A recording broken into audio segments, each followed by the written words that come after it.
Buongiorno, benvenuti al Focus TG. Siamo in onda anche oggi in diretta per informarvi di quello che sta succedendo in Veneto. Una nota di servizio. Dopo, nel corso della nostra informazione, avremo anche un collegamento molto importante da Venezia con una presenza di atleti nazionali accolti dal Presidente e anche dai vertici del CONI. Quindi una diretta, quella di oggi, che si preannuncia davvero importante. La apriamo con un ospite davvero importante in studio con noi, perché abbiamo il questore di Vicenza, Paolo Sartori, che è venuto a trovarci per fare un po' il punto della situazione con noi. Ci ha concesso un po' del suo tempo, intanto lo ringraziamo per essere qui con noi. Grazie. Grazie a voi, buongiorno.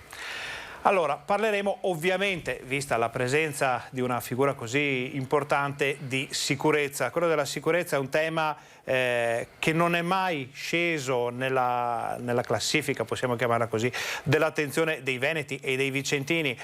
Stiamo vivendo una situazione piuttosto particolare, ma questo lo sappiamo tutti ormai da 2 anni, ma anche nei momenti più complicati di quello che abbiamo passato e che speriamo di non dover rivivere. Il tema della sicurezza è stato importante per i veneti, per i vicentini, e tanto è stato fatto fin qui dalla questura di Vicenza come da altre questure nel Veneto per garantire, dicevamo, anche nelle fasi più peggiori, più complicate, la sicurezza dei cittadini. Ma coinvolgiamo subito il questore.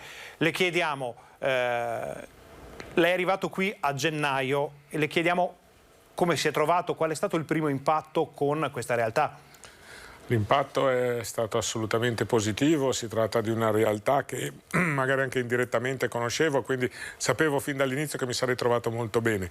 Per quanto riguarda la situazione dell'ordine e della sicurezza pubblica, ho trovato uno stato delle cose molto positivo.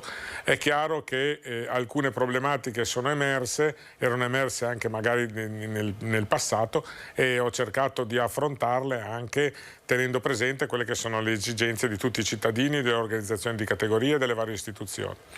Lei è arrivato a Vicenza da Mantova, regione diversa, piuttosto vicine dal punto di vista dei chilometri, però esperienze che possono essere diverse. Ha trovato una realtà così lontana da quella che aveva vissuto negli ultimi 3 anni? Assolutamente no, Mantova è una città più piccola, anche la provincia di Mantova è più piccola ed è assolutamente meno complessa rispetto a quella di Vicenza. Tuttavia il denominatore comune che ho potuto individuare fin da subito è quello dell'esigenza di sicurezza, del fatto che i cittadini sono abituati ad avere un alto livello di convivenza civile, e proprio per questo motivo hanno il diritto di chiederlo alle istituzioni, e noi abbiamo il dovere di mantenerlo e di mantenere sempre elevato questo livello. Allora, noi approfittiamo della sua presenza per farle vedere anche alcuni servizi preparati dalle nostre redazioni, quindi il Focus TG ha una valenza regionale. Andiamo in provincia di Padova, dove in una cittadina della Bassa Padovana c'è stato un accoltellamento, comunque una vicenda ancora in via di definizione, una cosa comunque fra giovanissimi. C'è un ferito. Vediamo il servizio che ha fatto la nostra redazione di Padova. Episodio di violenza a est dei contorni ancora da chiarire, con le indagini dei carabinieri in corso. Una violenza avvenuta all'interno di un bar del centro storico, dove un 17enne sarebbe stato colpito e ferito al fianco con un coltello. Da una prima ricostruzione che i carabinieri stanno verificando, il giovane, che era in compagnia di amici, si è recato nel bagno del locale ed è stato seguito da un coetaneo di origini marocchine che avrebbe cercato di sottrargli il portafoglio. Ne è nata una colluttazione e sarebbe spuntato il coltello.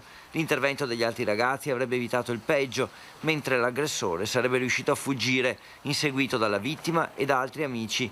Un inseguimento interrotto però dalla necessità di soccorrere il ferito. I carabinieri stanno indagando, raccogliendo testimonianze e forse visionando anche le telecamere della zona per dare un nome e un volto all'aggressore. Allora, questa vicenda di cui abbiamo appena parlato è avvenuta a est, nella Bassa Padovana, una zona in cui comunque c'è un po' di vita notturna, in cui molte persone, molti giovani e giovanissimi confluiscono nel fine settimana per qualche ora di svago, e purtroppo abbiamo visto che negli ultimi mesi, e non solo, si creano sempre più situazioni difficili nelle zone in cui ci sono tanti giovani e giovanissimi. Abbiamo visto, c'è stato, per fortuna l'abbiamo superato, il periodo delle risse organizzate, soprattutto nella Marca trevigiana. Ci sono stati tantissimi interventi da parte delle forze dell'ordine per sedare, se non risse, ma comunque tensioni fra giovani e giovanissimi. Chiediamo al questore di Vicenza, stiamo vivendo una nuova fase sotto questo punto di vista o purtroppo secondo lei è un problema presente anche prima e comunque diffuso? Guardi, per quello che posso dire, la violenza tra giovani, tra minorenni, tra ragazzi è un fenomeno che presuppone sempre a monte gravi situazioni di disagio di carattere sociale, di carattere familiare e così via. Quindi di solito quando noi interveniamo, quando le forze di polizia intervengono, vuol dire che da molti altri punti di vista i risultati che sarebbero dovuti essere, diciamo così, normali da ottenere non sono stati ottenuti. Proprio per questo motivo, quando noi interveniamo in questo ambito, cerchiamo sempre di coinvolgere anche le altre istituzioni, non solo a livello in fase repressiva, ma soprattutto in fase preventiva. Noi cerchiamo di essere presenti nelle scuole, cerchiamo di essere presenti laddove la nostra attività, il nostro potenziale di informazione può essere utile per far sì che i giovani capiscano la gravità di certi comportamenti e possano come si dice, indirizzare questi loro comportamenti non in maniera violenta, ma cercando di interagire come dovrebbe essere la normalità di interagire in un contesto civile. Ecco, visto che parliamo di prevenzione, secondo lei è cambiata la prevenzione con quello che è successo negli ultimi 2 anni? Cioè, è più facile, è più difficile avvicinarsi ai ragazzi per parlare di queste tematiche? Trovate dei ragazzi cambiati rispetto a prima della pandemia? Ma sicuramente il lockdown, che è stata la diretta conseguenza, insomma, del cercare di evitare la diffusione della pandemia, e l'isolazione in cui sono stati costretti ad agire i ragazzi, in cui sono stati costretti a vivere anche dal punto di vista scolastico, anche dal punto di vista sociale, non ha sicuramente favorito quelli che sono i rapporti sociali, i rapporti interpersonali tra di loro. Quindi adesso con la ripresa della normalità si auspica a breve termine che vi sia una ripresa totale della normalità. Cercheremo di intervenire d'accordo con le autorità scolastiche, d'accordo con tutte le istituzioni che si occupano anche di disagio giovanile. Cercheremo di intervenire e di dare la nostra collaborazione per far sì che questa attività di prevenzione possa essere utile per evitare che questi fenomeni che abbiamo visto poc'anzi ripresi dal vostro servizio possano ripetersi. Ecco. Sempre da Padova ci arriva una notizia proprio ora. Una 23enne, parliamo sempre di giovani, una 23enne padovana è uscita di strada nella nottata di domenica con la sua auto a Saonara. Non si è fatta male, ma è finita di guai perché i carabinieri di Legnaro intervenuti sul posto l'hanno sottoposta all'alcol test, rivelando un valore di alcol nel sangue di oltre 3 volte superiore al limite di legge. Nella stessa notte un altro conducente era stato fermato durante un controllo stradale sempre da parte dei carabinieri a Piove di Sacco. Qui l'etilometro ha registrato 1,72 grammi di alcol per litro di sangue, più del triplo del limite di legge. Entrambi gli automobilisti sono stati denunciati. Dalla violenza dei giovani a un male che purtroppo è molto molto radicato, ma da tanto tempo ormai, quello dell'alcol, dell'alcolismo, se non dell'alcolismo ma del bere in determinate situazioni. Voi che siete sempre su strada, vedete ancora queste situazioni? Assolutamente sì, purtroppo. L'abuso di sostanze alcoliche da parte di giovanissimi o addirittura di minorenni è una piaga che affligge la nostra società. A Mantova, ad esempio, avevamo instaurato un ottimo rapporto dal punto di vista un ottimo rapporto collaborativo sia con le istituzioni scolastiche sia con le istituzioni sanitarie, proprio per cercare di far sì che i giovani potessero venire a conoscenza in maniera diretta dei mali che l'abuso di alcol provoca. Per non parlare poi dell'abuso di sostanze stupefacenti, anche perché gli effetti collaterali, come abbiamo visto, come lei giustamente ha sottolineato, solitamente sono tragici. A questo punto noi facciamo una brevissima pausa pubblicitaria. Voi state con noi perché torniamo fra pochissimo. Abbiamo Paolo Sartori, questore di Vicenza, qui con noi per commentare le notizie del giorno, ma anche per chiarire, per farci capire quali sono le linee guida, come stanno operando le forze di pubblica sicurezza per andare incontro alle necessità di un territorio che è molto variegato e molto complicato. Quindi state con noi, torniamo fra pochissimo.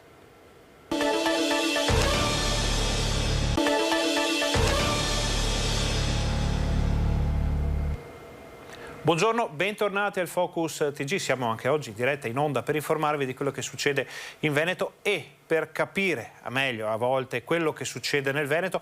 Oggi lo facciamo con Paolo Sartori, questore di Vicenza, che ringraziamo ancora una volta per essere qui con noi. Ci risulta che sia addirittura la sua prima ospitata in una trasmissione di informazione, soprattutto così lunga, perché rimarrà per un bel pezzo qui a chiarire, a commentare, ad approfondire le notizie di giornata. Quindi lo ringraziamo ancora una volta. Adesso andiamo in provincia di Treviso, stiamo parlando di episodi di cronaca legati ai più giovani. Andiamo all'Odissea di Spresiano, dove qualcuno ha avuto la brutta idea di utilizzare dello spray urticante nella pista da ballo. Spray urticante in pista da ballo. In 4 all'Odissea di Spresiano hanno dovuto ricorrere alle cure del pronto soccorso. L'episodio intorno all'1:30 del mattino in una delle sale di minor capienza della discoteca lungo la Pontebana. Una cinquantina di persone è stata fatta sgomberare ai primi malesseri. Alcune persone hanno cominciato a sentire disagio alle vie respiratorie. Prontamente abbiamo areato il locale spalancando le porte. Noi abbiamo anche degli impianti di aspirazione molto potenti e in pochi minuti la situazione è rientrata alla normalità, tant'è vero che nelle altre sale nessuno si è accorto di niente. Nella struttura sono presenti, per volontà dei titolari, vigili del fuoco e soccorritori della Croce Azzurra. Il rischio che si scatenasse il panico tra i presenti è stato dunque gestito e sventato. Sul posto sono stati fatti intervenire anche i carabinieri. La sorveglianza interna si era però già messa sulla pista giusta dopo che una 22enne aveva segnalato di aver smarrito le chiavi dell'auto con appeso proprio uno spray urticante da autodifesa. E l'abbiamo ritrovato qualche minuto dopo in un cestino della spazzatura in un bagno. Questa bomboletta era stata utilizzata in minima parte, probabilmente chi ha trovato queste chiavi con questo oggetto pensava forse fosse un accendino o qualcosa del genere e inavvertitamente l'ha toccato e gli è partita una piccola spruzzata. A rimetterci sono state le persone intorno, 2 quarantenni sudamericane e una coppia di giovani. 2 le abbiamo assistite accompagnandole in ospedale per accertamenti del caso, perché avevano un po' di problemi alla respirazione, sentendo un po' bruciare la gola, e altre 2 persone hanno preferito andare con i mezzi propri in un altro ospedale per accertamenti, ma ci risulta niente di grave. Tutti e 4 sono già stati dimessi con prognosi di pochi giorni. In discoteca, dove si sta cercando di ripartire dopo 2 anni di stop legati alla pandemia, si cercherà di risalire ai responsabili attraverso i filmati delle telecamere a circuito chiuso. Appunto, dopo 2 anni di pandemia, con le discoteche, le sale da ballo che sono rimaste per molto tempo chiuse, questo tipo di notizie erano sparite dalla cronaca quotidiana. Adesso invece si torna ad avere qualche problema con i luoghi in cui ci sono tantissime persone. In questo caso abbiamo sentito uno spray urticante utilizzato apposta o per sbaglio, questo non possiamo dirlo, però è già successo. Chiediamo al questore di Vicenza, secondo lei sono utili questi sistemi di difesa? Sono pericolosi? Sono delle cose in più? Qual è la sua opinione in merito? La mia opinione è che sicuramente in determinate situazioni possono essere utili, però chi le usa, chi le utilizza, chi le detiene deve essere in grado di sapere esattamente come e quando vanno utilizzati. E alcuni di questi prodotti sono in libera vendita, ma questo non vuol dire che provochino conseguenze meno gravi. È chiaro che se utilizzati in maniera improvvida o addirittura in maniera scellerata, come è successo qualche anno fa in una discoteca di Ancona o in Piazza San Carlo a Torino, possono provocare delle tragedie che sicuramente sarebbero potute essere evitate nel caso in cui appunto questi strumenti fossero stati utilizzati in maniera consona. Addirittura, senza parlare però, senza entrare nel merito per quanto riguarda questioni che rientrano nell'ambito della competenza dell'autorità giudiziaria, perché quello che è successo a Torino sappiamo benissimo che non si tratta di un utilizzo improprio, ma si tratta proprio dell'utilizzo strumentale per commettere dei reati. Questo è un fatto molto molto grave. Vengono visti questi spray come dei deterrenti o a volte basta, si pensa che possa bastare mostrarli a qualcuno che ha intenzioni poco serie, ma per far cambiare idea. Ma sappiamo che in provincia di Vicenza invece come questura state proseguendo con il controllo anche delle armi, di tutte le armi, di tutti i documenti dei tantissimi cacciatori, ma sappiamo anche delle persone che invece detengono armi per altro tipo, sportivo o per difesa personale. Qual è la situazione in questo momento? Ma facendo riferimento all'argomento che abbiamo trattato poc'anzi, l'utilizzo e la detenzione e l'utilizzo delle armi è una cosa molto, molto delicata. Noi riteniamo che una persona prima di decidere di detenere un'arma deve fare tutta una serie di valutazioni. Soprattutto deve fare una serie di valutazioni che comportino anche il fatto di avere in casa, avere a disposizione, avere nella disponibilità un luogo sicuro dove detenerle. Non sto parlando dei porto d'armi, poi faremo un discorso a parte sul porto d'armi. Parlando della semplice detenzione, quindi l'autorizzazione che l'autorità di pubblica sicurezza dà al cittadino per detenere armi, comporta una serie di responsabilità. Queste responsabilità chiaramente non possono prescindere da una detenzione sicura, quindi avere un luogo a casa che non sia accessibile a tutti gli altri familiari. Purtroppo in passato abbiamo assistito a tragedie proprio perché questa regola non è stata rispettata. Per quanto riguarda proprio per questo motivo noi abbiamo sollecitato l'ufficio armi della questura, ha indirizzato come si dice, dei solleciti a tutte le persone che detengono armi a titolo legale naturalmente a casa, a fornire nel più breve tempo possibile un certificato medico che attesti l'idoneità psicofisica a detenerle, proprio perché il fatto appunto di detenere un'arma è una questione molto molto delicata. Per quanto riguarda il porto d'armi la situazione è diversa, esistono 3 categorie di porto d'armi: il porto d'armi per difesa personale che viene rilasciato dal prefetto, il porto d'armi per uso caccia e il porto d'armi per uso sportivo che vengono rilasciati dal questore, e in questo caso i controlli sono sistematici proprio per far sì che periodicamente tutti i detentori vengano monitorati e venga accertato che continuano a detenere anche nel corso del tempo i requisiti necessari. Torneremo su questo tema secondo me nel corso della nostra informazione. Adesso cambiamo argomento, andiamo a vedere, parliamo di sicurezza stradale, andiamo a vedere un progetto che ha coinvolto dei ragazzi sempre in provincia di Treviso che hanno potuto progettare le nuove piste ciclabili. Vere e proprie lezioni di educazione stradale al mattino, insieme a polizia locale e stradale, quindi la premiazione del miglior progetto di una nuova pista ciclabile che permetta ai ragazzi di raggiungere la biblioteca, ma anche, perché no, la gelateria. A Quinto la domenica ecologica è stata dedicata alla sicurezza stradale e la cronaca di queste ultime settimane conferma come il tema sia di stretta attualità.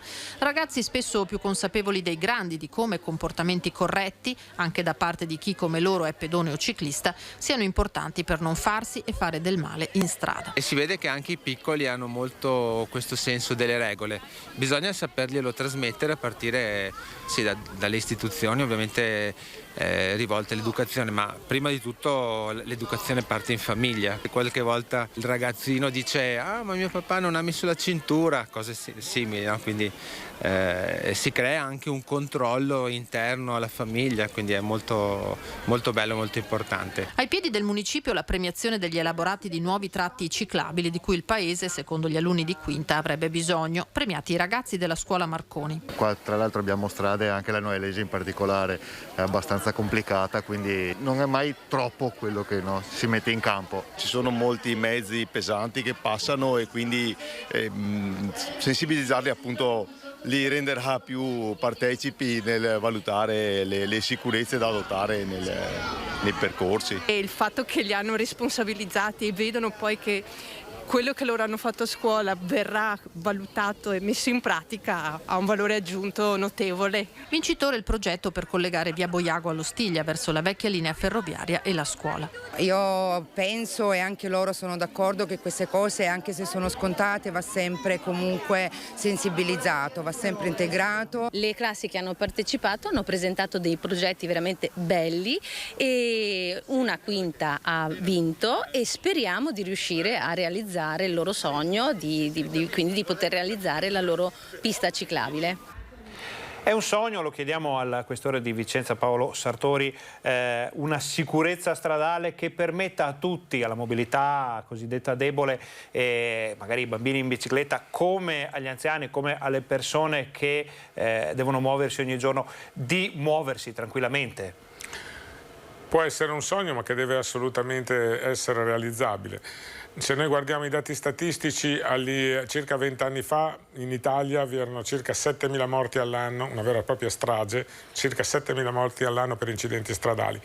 Grazie a delle politiche di sicurezza che sono state fatte, anche le automobili sono sicuramente molto più sicure di quelle che circolavano 20 anni fa. Si è riusciti fino a qualche anno fa a ridurre il numero di morti a una cifra intorno ai 3.000-3.500, che è ancora un numero altissimo, inaccettabile. Purtroppo bisogna dire che questo trend di miglioramento negli ultimi anni si è un po' invertito, proprio perché alle cause solite di incidenti stradali, di incidenti mortali, che erano solitamente l'abuso di sostanze alcoliche, l'alta velocità e l'abuso di sostanze stupefacenti, si è aggiunta la distrazione. La distrazione è molto spesso dovuta all'utilizzo improprio dei telefoni cellulari e degli smartphone durante la guida.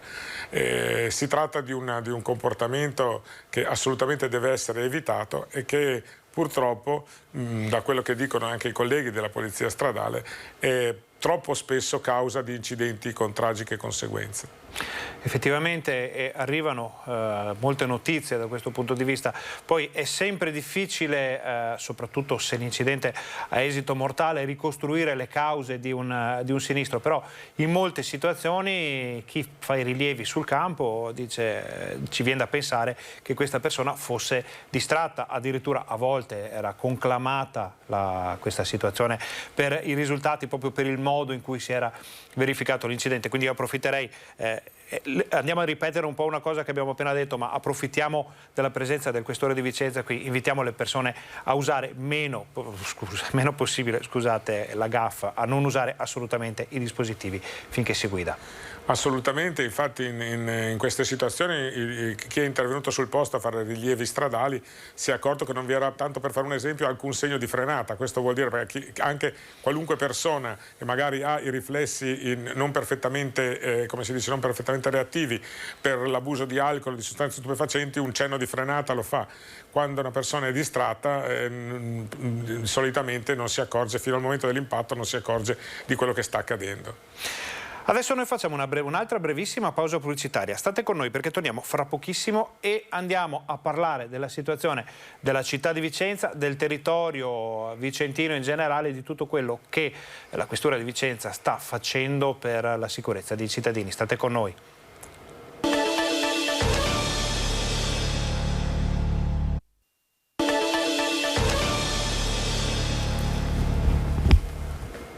Buongiorno, bentornati al Focus TG, siamo in diretta anche oggi in onda per informarvi di quello che succede in Veneto e per cercare di capire anche un po' di più la nostra regione. Ne stiamo parlando con Paolo Sartori, questore di Vicenza. Abbiamo visto nelle ultime settimane i cosiddetti pattuglioni, la presenza forte di tutte le forze dell'ordine nelle nostre città. Ne parlavamo poco fa durante la pubblicità. C'è una differenza fra la sicurezza percepita dalla popolazione e la sicurezza, quella reale. La presenza delle forze dell'ordine può fare la differenza? Sicuramente sì, un concetto è direttamente collegato all'altro, nel senso che la cittadinanza, per percepire la sicurezza e per capire che appunto il territorio in cui vive è un territorio sicuro, deve avere la presenza visiva e costante delle forze dell'ordine. Proprio per questo motivo ho cercato di intensificare con delle specifiche ordinanze dei servizi che riguardano il territorio del Comune di Vicenza, ma non solo. Il questore è autorità provinciale di pubblica sicurezza, quindi la mia responsabilità è estesa a tutto il territorio provinciale, e proprio per questo motivo questi servizi interforze, quindi con la partecipazione della Polizia di Stato, dell'Arma dei Carabinieri, della Guardia di Finanza e delle polizie locali competenti per territorio, si sono susseguiti in maniera costante e assolutamente con una grande frequenza, proprio perché è la continuazione di queste attività che può dare dei risultati che si possono poi, come si dice, concretizzare a breve e lungo termine. Vediamo ad esempio un servizio preparato dalla nostra redazione vicentina. Non è una notizia di oggi, una notizia di qualche giorno fa, ma per capire, ne abbiamo tantissime qui nel nostro archivio, per capire il tipo di operazioni che vengono portate avanti. C'è stata qualche giorno fa un'operazione interforze ed è stata rimpatriata, ad esempio, una donna, si parlava di immigrazione clandestina. Controlli interforze concentrati a contrasto del fenomeno dell'immigrazione clandestina.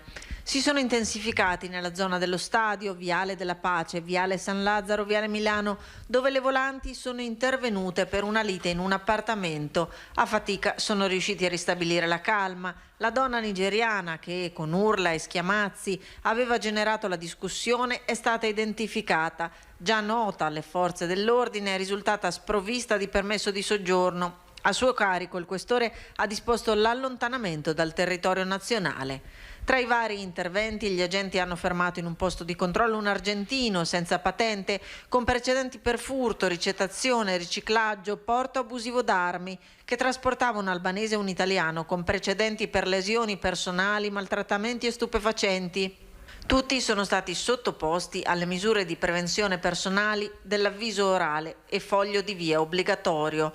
Infine, gli uomini dell'ufficio immigrazione della questura hanno proceduto all'espulsione di un 29enne cittadino extracomunitario entrato illegalmente in Italia nel 2016. Gli era stata rigettata la domanda di asilo politico. Ora è in attesa di essere rimpatriato nel proprio paese d'origine.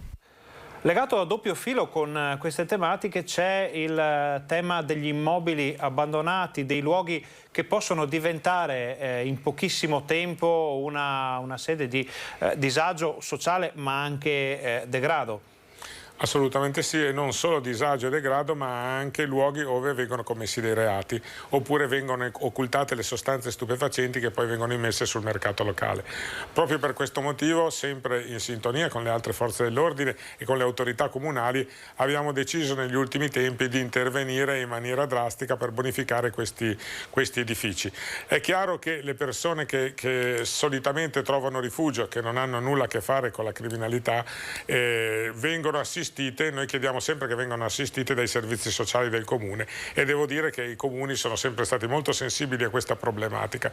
D'altro canto interverrò nei prossimi giorni in maniera decisa nei confronti dei proprietari di questi immobili, perché è un loro specifico dovere metterli in sicurezza e mettere dei sistemi di difesa passiva per impedire che vengano utilizzati in maniera impropria. È chiaro che nel caso in cui queste persone, questi proprietari, non dovessero adempiere a quelle che è un loro specifico dovere, potranno incorrere in sanzioni sia di carattere penale che amministrativo, se non anche in responsabilità di tipo civile. Questo ci sembra un avvertimento decisamente interessante per tantissime persone. Lei ha usato un termine poco fa, decisa. È un po' la sua modalità d'azione questo intervenire così in modo deciso sui temi più importanti del territorio? Ma io ritengo che ciascuno di noi, a prescindere dal ruolo che ricopre o dalla funzione che ha o anche dall'attività che compie, abbia delle precise responsabilità, e queste responsabilità, nel caso in cui qualcuno non se le assuma, devono avere anche come si dice, una sanzione. Per questo motivo tutte le volte che ci troviamo di fronte, che mi trovo di fronte a situazioni che non sono perfettamente lecite, cerco di intervenire in maniera, come ha detto lei, decisa, proprio per far sì che chi deve assumersi le responsabilità se le assuma. Che differenze ci sono, le chiediamo, tra una città come Vicenza, con i suoi mali che ormai conosciamo bene, nonostante tutte le azioni che vengono portate avanti, sappiamo che Vicenza ha da tempo problemi con la droga, problemi con persone che non dovrebbero trovarsi magari in quel posto. Campomarzo per lungo tempo è stato sotto la lente delle forze dell'ordine, e invece il resto del territorio? Ma come avviene solitamente, il capoluogo è un centro urbano dove vivono più persone, e quindi persone che hanno anche componenti, ci sono delle componenti sociali molto molto diverse. Il ruolo dell'autorità di pubblica sicurezza è un po', se vogliamo anche fare un paragone in maniera abbastanza impropria, è un po' come il ruolo del chirurgo nella medicina. Noi interveniamo quando tutte le attività di prevenzione e di cura magari che sono state poste in atto da altre istituzioni non hanno ottenuto gli effetti sperati. Noi cerchiamo di intervenire per far sì che una determinata situazione venga ripristinata, una situazione che comporta l'ordine pubblico e la tranquillità dei cittadini, perché, come ho detto all'inizio, il poter vivere in tranquillità, in serenità e utilizzare tutti i luoghi urbani è un diritto dei cittadini che non può essere negoziato. Avete trovato qualche difficoltà particolare durante queste operazioni? Sappiamo che a volte si svolge tutto, va tutto liscio, possiamo dire così, a volte invece si trovano tensioni fortissime. Vi è capitato anche nei tempi recenti di trovare queste tensioni? Sì, è successo, succede sistematicamente che vi sia qualcuno che magari è un po' refrattario ad essere controllato, soprattutto se questa persona non è perfettamente in regola con la sua posizione nel territorio nazionale o anche con il trovarsi in un determinato comune. È chiaro che tutto il personale delle forze di polizia è addestrato come si dice, a mantenere un determinato tipo di comportamento, e nel caso in cui l'atteggiamento ostile da parte della persona che è sottoposta ai controlli si tramuti in atteggiamento violento, è chiaro che poi procediamo secondo le norme del codice di procedura penale, che consente anche l'arresto in flagranza per chi commette atti di resistenza e violenza nei confronti di un pubblico ufficiale. Sempre parlando di sicurezza, vediamo adesso un servizio che ci spiega la riduzione della presenza dell'esercito impegnato nell'operazione Strade Sicure, proprio a Vicenza. Suona l'allarme sicurezza e suona forte. Il governo riduce i militari impegnati nell'operazione Strade Sicure, come se oggi strade, quartieri, parchi delle città italiane fossero sicurissimi e quindi l'impegno dello Stato possa venire meno o comunque essere diminuito senza tanti preavvisi. È il ministro dell'Interno, Luciana Lamorgese, a comunicarlo e contestualmente a fare il punto sull'approdo dei migranti in Italia. Nel 2021 dal Mediterraneo ne sono arrivati 6.701.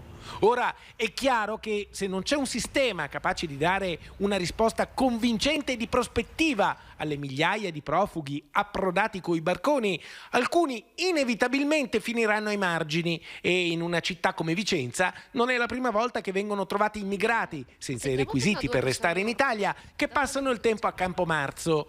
Proprio Campomarzo, dove si concentrano, anzi a questo punto si concentravano, i pattugliamenti dei militari impegnati nell'operazione Strade Sicure.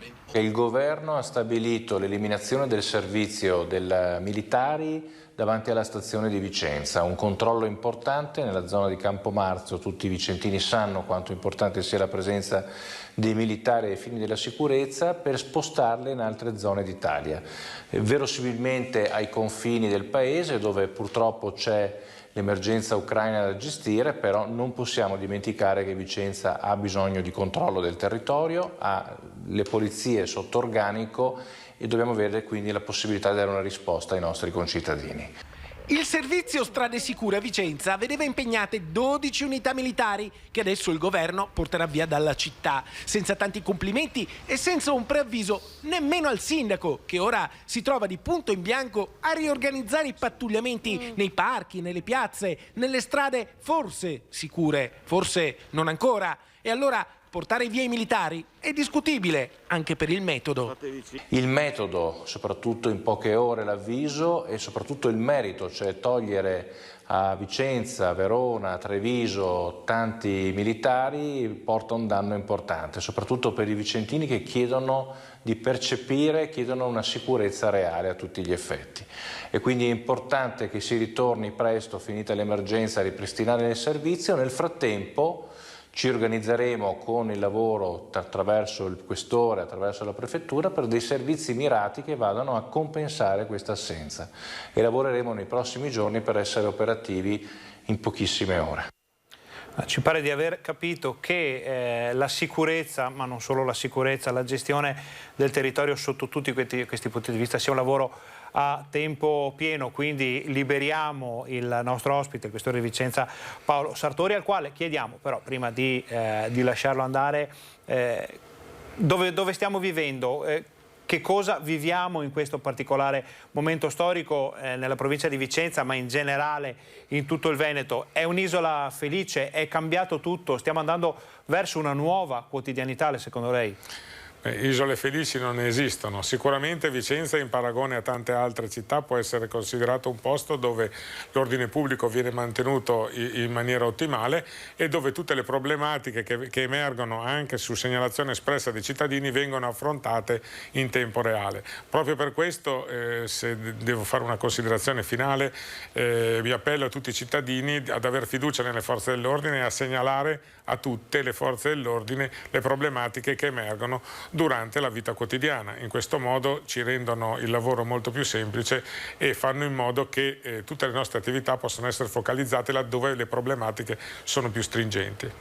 Noi approfittiamo di questo appello, ci rendiamo assolutamente volentieri partecipi e utilizziamo il mezzo televisivo per diffondere queste parole da parte del questore di Vicenza, che ringraziamo per essere stato con noi. Noi a questo punto la invitiamo a tornare magari fra qualche tempo, o quando ci sarà modo di commentare un qualcosa di diverso dopo la fine dell'emergenza, magari dopo l'estate o quando riterrà, perché avere una presenza come la sua qui a commentare, approfondire, far capire le dinamiche non solo di sicurezza ma anche sociali del vicentino, paradigma del Veneto, insomma, è sempre molto importante. Grazie.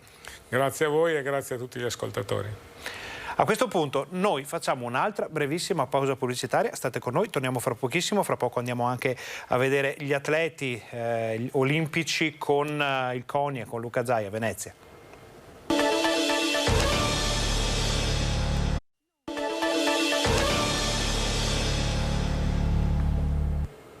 Buongiorno, bentornati al Focus TG, siamo anche oggi in onda, in diretta, per informarvi di quello che sta succedendo in Veneto. Vediamo un'altra notizia di cronaca, prima poi di andare a approfondire i temi di giornata. Ennesimo incidente, in questo caso sul Monte Grappa, ennesimo incidente sulla montagna veneta, una persona è scivolata sul sentiero ed è rimasta ferita.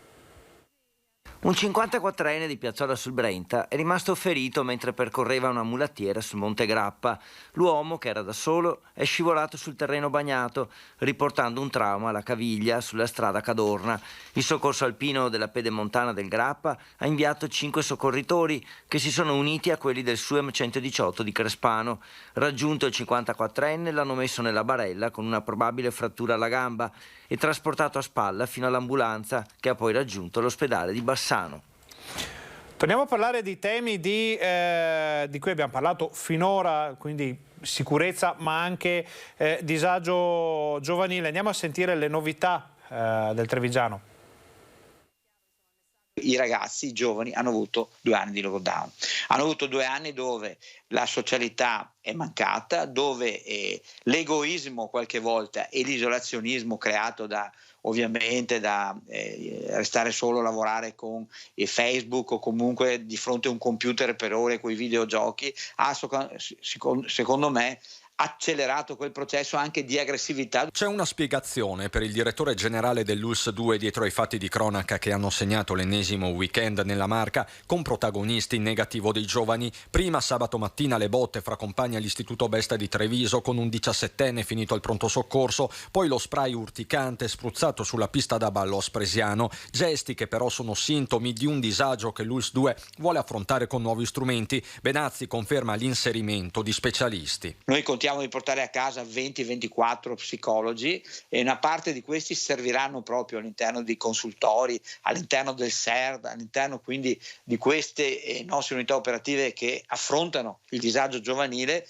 Continuo a ribadire sempre, grazie a questa rete che abbiamo, che è fortissima. Rete fra comuni, ULSS e scuola, con la stessa prefettura pronta a coordinare nuove azioni. Su questo piano quindi si muoveranno le amministrazioni con il supporto anche mio, se voluto, per andare incontro ai ragazzi, trovare un meccanismo per indirizzarli verso comportamenti più sani. Prefetto che torna anche sulla questione delle risse che scoppiano nei luoghi di maggior afflusso per sidoti, non vere e proprie baby gang, ma non per questo fenomeno da sottovalutare. Non c'è una strutturazione di vere e proprie baby gang. Sul piano sociale è sotto gli occhi di tutti che abbiamo un problema di assembramento di centinaia di ragazzi, decine di ragazzi, e questi sfociano talvolta in comportamenti che sono pericolosi prima per loro stessi e poi per gli altri.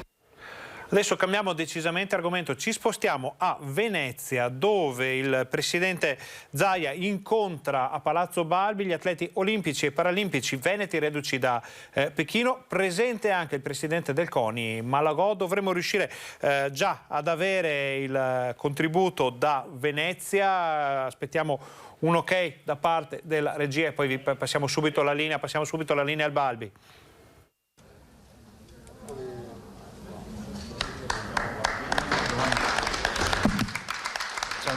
Ti hanno già messo l'asta alta, vedi? Ciao, scusate un attimo. Qua ho messo la misura del presidente Malagò, che è sto simpaticone. Ecco qua. Tanto grazie e buongiorno a tutti, un benvenuto a tutti voi e un ringraziamento al presidente Malagò di essere qui. Veramente noi siamo onorati di ricevere il mondo sportivo, e quando abbiamo Malagò al nostro fianco abbiamo il mondo sportivo. E devo anche dire che ne è nato un rapporto di amicizia, di stima con il Presidente, anche perché poi, magari poi ne parleremo dell'avventura delle Olimpiadi invernali 2026, ma devo dirlo che se non ci fosse stato lui, questo è un intermezzo che avevamo organizzato.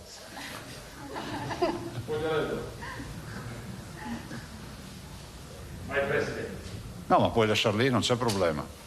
Dicevo, se non ci fosse stato lui nella partita delle Olimpiadi, magari poi ne parleremo, non ne saremmo mai venuti fuori, perché poi lui non è stato solo il frontman, è stato colui che ha portato, diciamo, relazioni, credibilità a una candidatura. Vi ricordo, noi avevamo un avversario che non è proprio una roba da poco, avevamo la Svezia che si candidava per l'8ª volta per ottenere le Olimpiadi, e ci venne anche con i regnanti, no, a Losanna. Vabbè, questa è storia. E volevo innanzitutto appunto ringraziare e salutare il presidente Malagò. E saluto a distanza, so che ci teneva ad essere qui, il presidente del Comitato Paralimpico Italiano Luca Pancalli, amico dell'amministrazione, amico dello sport veneto, il presidente del CONI Veneto Dino Ponchio, e poi ovviamente il presidente della FISI Flavio Roda.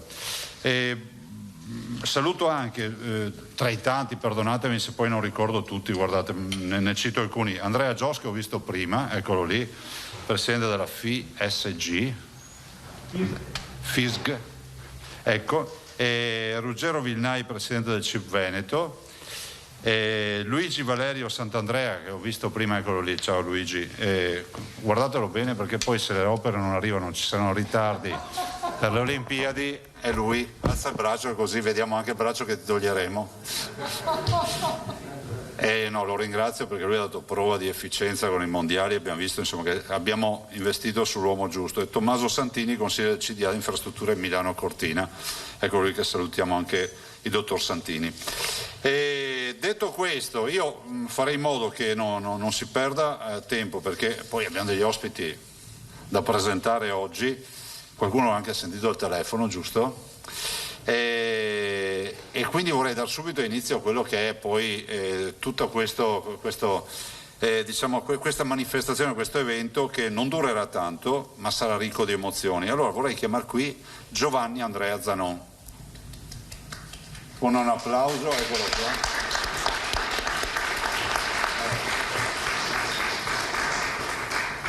Allora, non è uno qualsiasi con violino in mano qualsiasi, giusto? Io sono stato anche attento quando gli ho dato la mano di non toccare il violino, cioè qua è una roba preziosa. Allora Giovanni Andrea Zanon intanto ci ha regalato una roba unica, cioè, con l'orgoglio veneto, serata di chiusura organizzata da un veneto, Marco Balic, veneziano, Giovanni Andrea Zanon, violino, serata di chiusura delle Olimpiadi a Pechino. E lui era lì a suonare e noi siamo stati orgogliosi di averti visto lì. Lui inizia a studiare violino a 2 anni, dopo ce lo spiegherai come si fa a iniziare a 2 anni, cioè, i violini sono mini, immagino. Certo, l'hanno fatto costruire su misura. Ecco. Poi se non ricordo, a 4 anni è stato ammesso al Conservatorio Pollini di Padova, quindi a 4 anni inizia ad andare al conservatorio, si diploma al Conservatorio Benedetto Marcello di Venezia con lode. Si trasferisce negli Stati Uniti presso la Manhattan School di New York, attualmente frequenta il corso di composizione del Conservatorio Stefani di Castelfranco, quindi torni sul luogo del delitto. Esattamente. Ha tenuto concerti in tutto il mondo, inutile che stia qui a farvi una lista di concerti da solista in Italia, in Svizzera, in Germania, Polonia, Russia, Austria, Repubblica Ceca, Canada e Stati Uniti, esibendosi nei luoghi sacri della musica. E noi siamo orgogliosi di averlo qui, anche perché qui oggi suonerà in questa fase un overture, se non ricordo male, e suona il meraviglioso violino di Giuseppe Guarnieri del Gesù del 1739, come uno Stradivari, per capirci, avrà le guardie giurate, immagino, no? Con il legno di Cortina, delle zone di Cortina, per cui c'è sempre il collegamento. Vai Giovanni.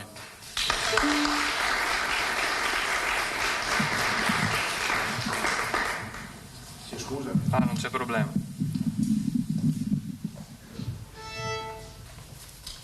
Chiudete il telefonino, sarà solo quello sui giornali.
Grazie Giovanni.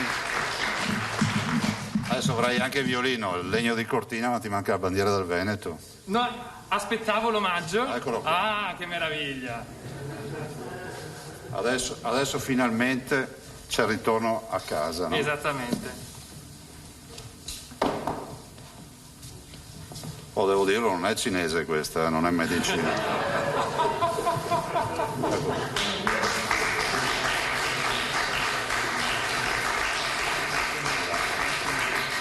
Grazie, onorati, veramente Grazie a voi per l'invito. Grazie, e grazie agli organizzatori, insomma tutti quelli che hanno pensato alla tua esibizione a Pechino, perché è stata per noi un momento di orgoglio. E poi avremo modo di far tutto. Grazie. Grazie mille. Grazie.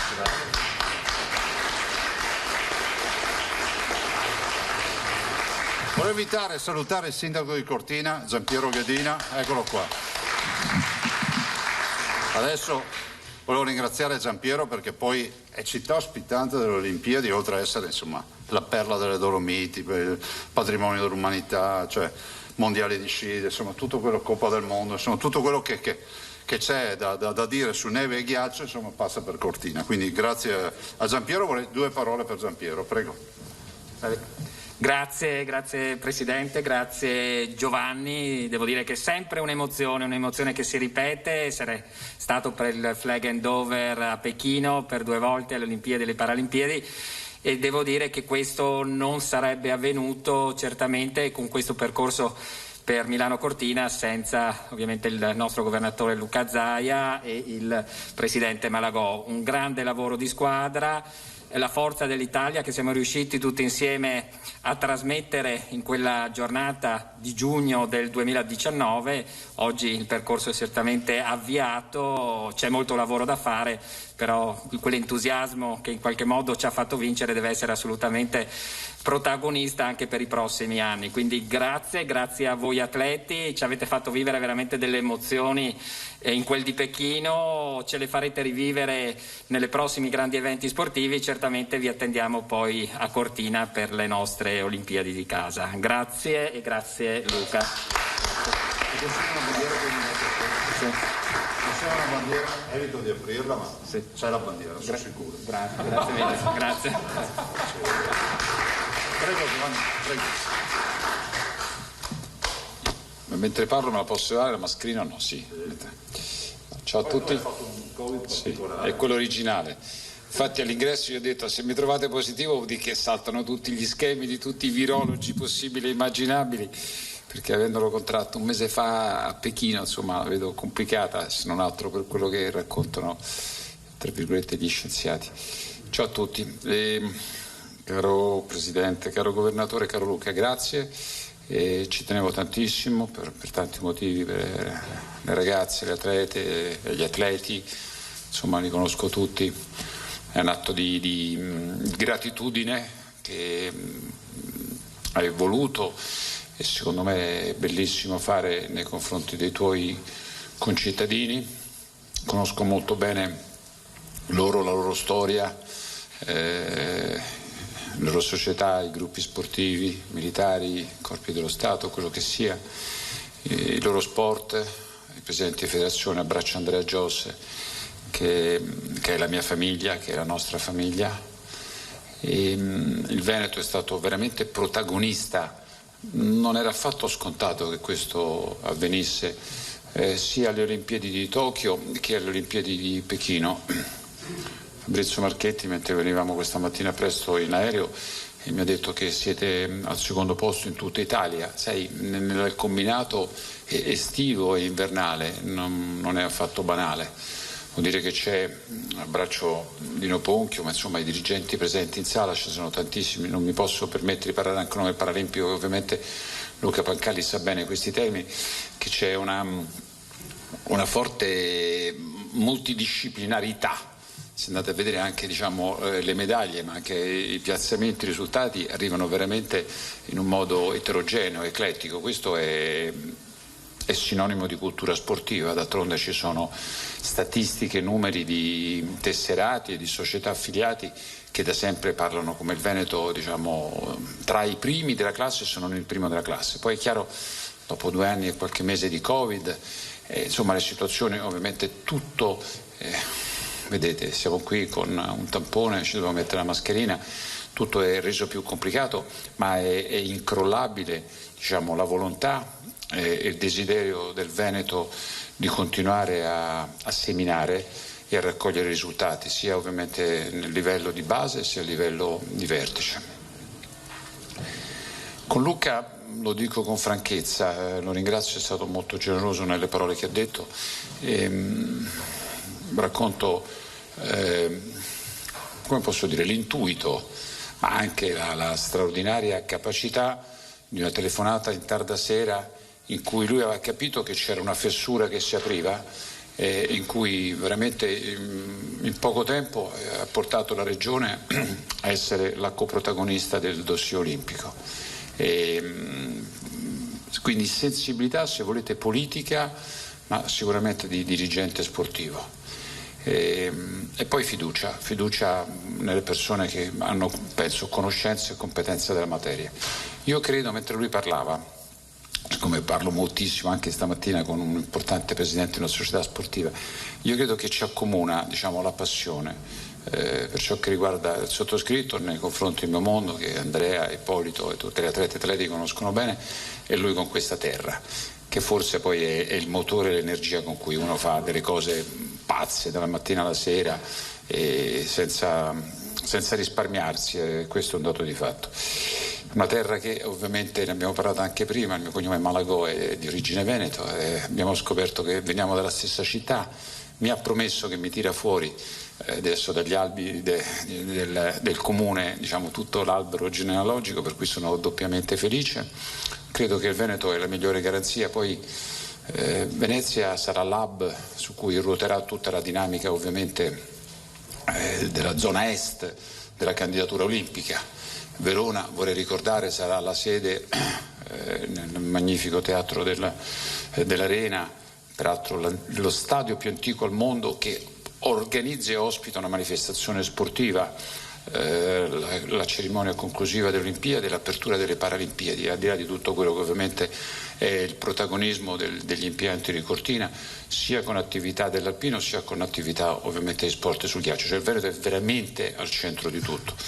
A Luigi gli aspetta un compito tosto, non che a noi sia da meno,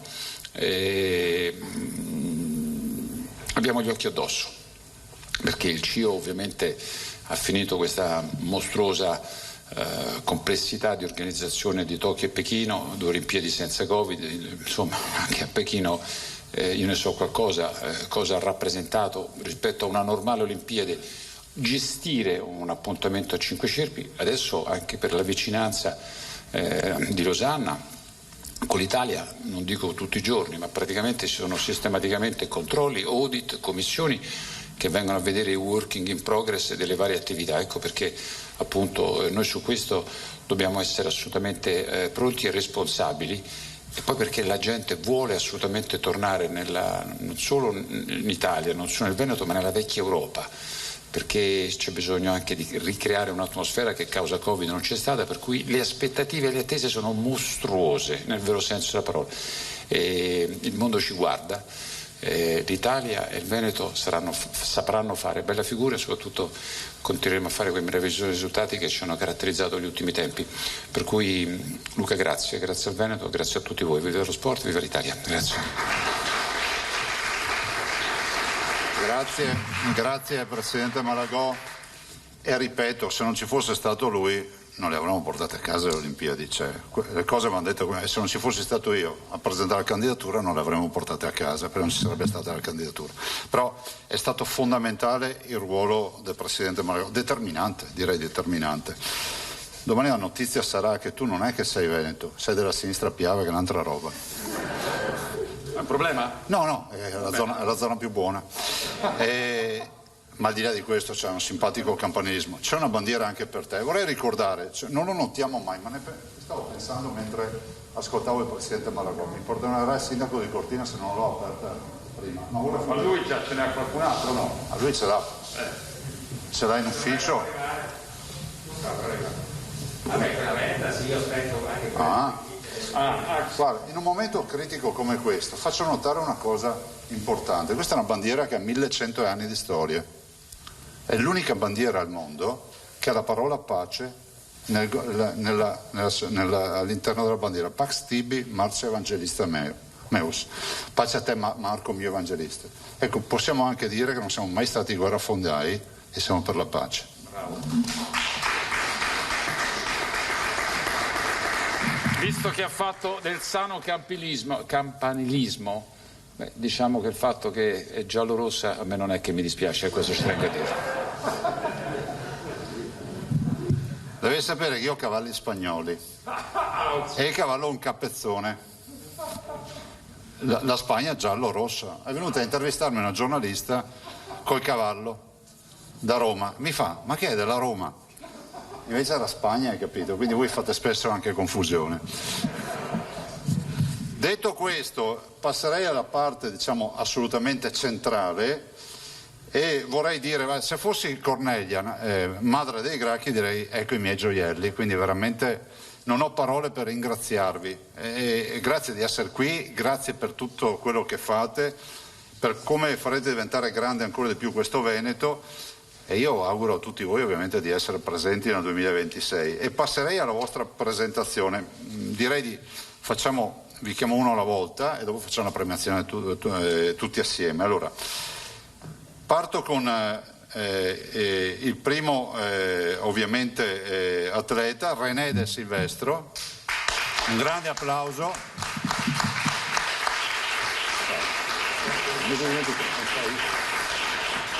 Sciatore alpino bellunese di San Vito di Cadore, è del 96, Sci Club Druchet di Cortina, ha partecipato a 2 campionati mondiali e ha conquistato 12 podi alla Coppa del Mondo di slalom gigante nel 2021. Faccio un applauso. Ha conquistato, qua vedete il medagliere, ha conquistato un argento nello slalom gigante categoria sitting e un bronzo nello slalom speciale categoria sitting a Pechino 2022. Ecco qua, René De Silvestro. Sente? Grazie. No, ringrazio veramente il presidente Luca Zaia di essere qua e mi sento onorato perché insomma dopo aver portato una medaglia anch'io essere stato partecipe di questa manifestazione veneta sono veramente orgoglioso di questo e niente che dire, speriamo di ottenere qualcosa in più tra 4 anni, dai. Vogliamo l'oro, picca qua. Esatto. Manca una medaglia. Manca una qui. Grazie René, fermo che c'è subito, consegniamo subito i premi. Premi, scusa. Giovanni, ci abbiamo. Leone. Complimenti.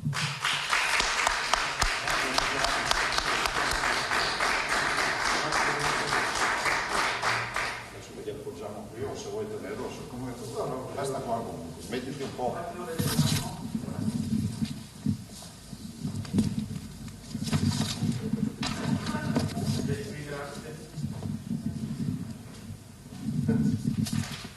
Dopo avete modo di fare una foto tutti insieme e anche individuali.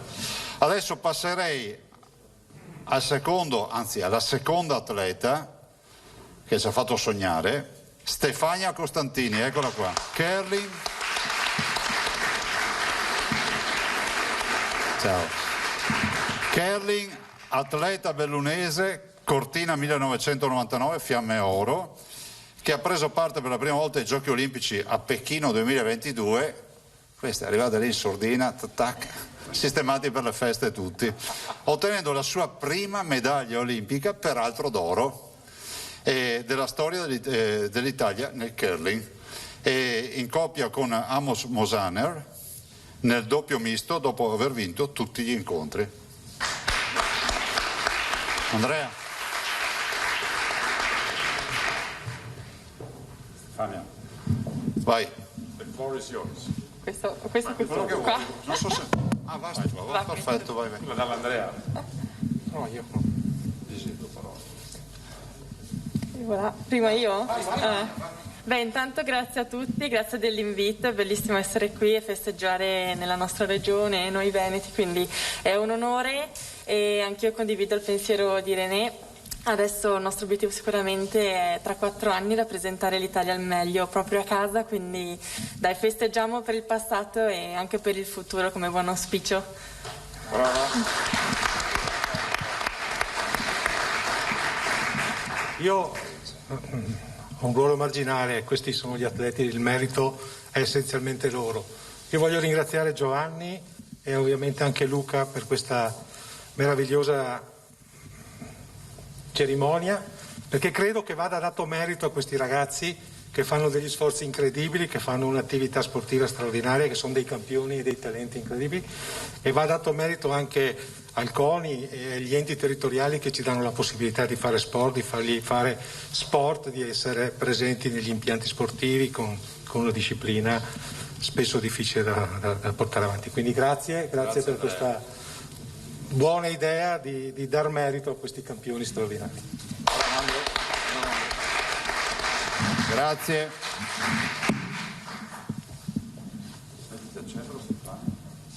Togliamo anche sta per favore, Francesco. Sì, questa ci parla tutto.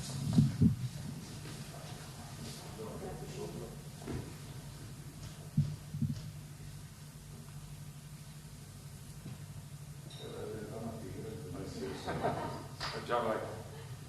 Visto che i maschi sono di bene,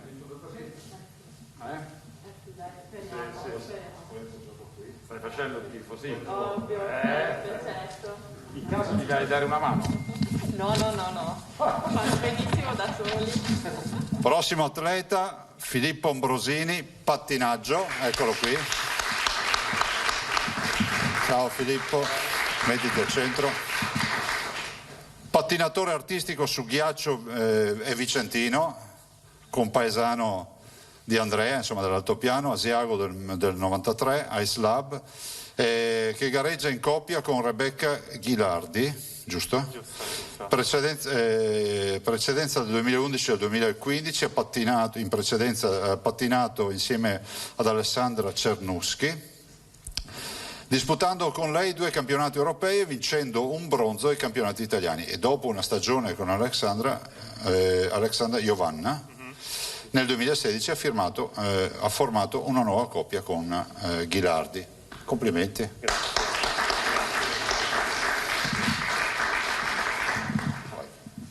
Niente, volevo ringraziare tutti. È stata per me una bellissima esperienza perché è stata la mia prima Olimpiade e diciamo anche se non vissuta al massimo per causa Covid è stata comunque una bella esperienza e niente, adesso avanti tutta per la prossima e fra 4 anni Milano Cortina e sono carichissimo.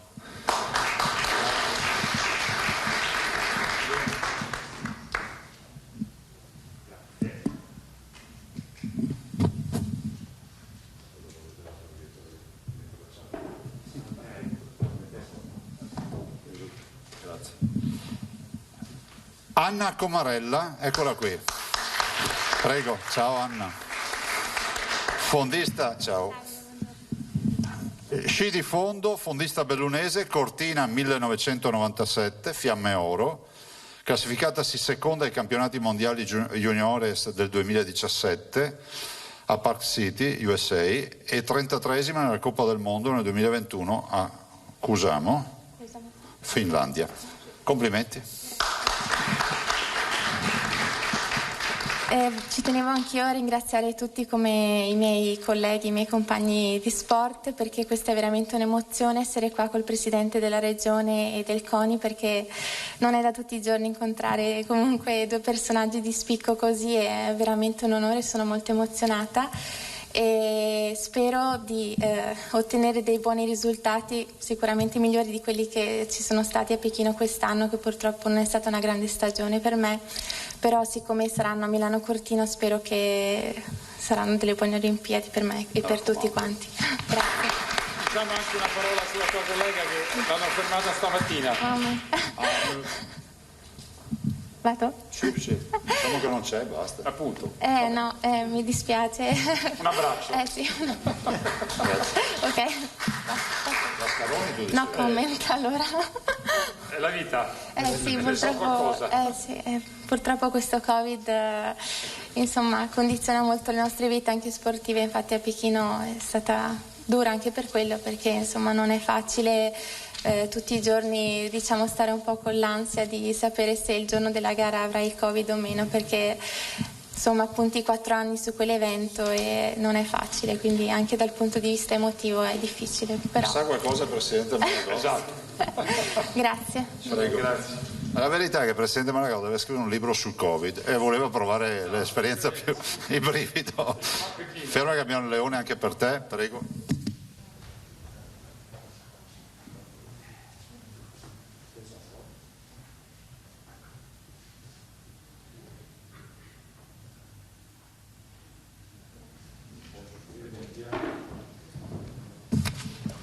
Altra atleta, Lucia Dalmasso, eccola qui.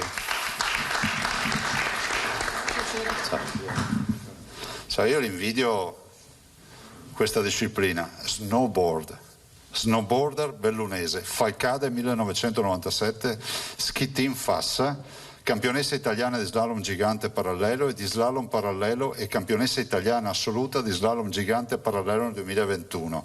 Si è inoltre piazzata alla 32esima alla Coppa del Mondo di snowboard nel 2021 a Cortina e quarta nella Coppa Europa 2021. Complimenti. Grazie a tutti, volevo ringraziare Zaia e il Presidente Malagò per avermi invitato. E adesso aspettiamo comunque di Milano Cortina 2026 per le prossime Olimpiadi. Adesso vediamo loro. Hai le piste a tua disposizione per provare giorno e notte. Sicuramente. Brava. Un attimo anche Lucrezia.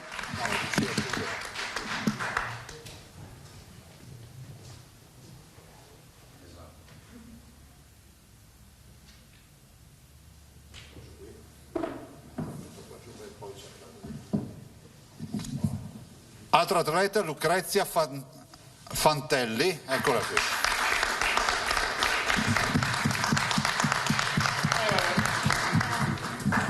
Passo ai postumi.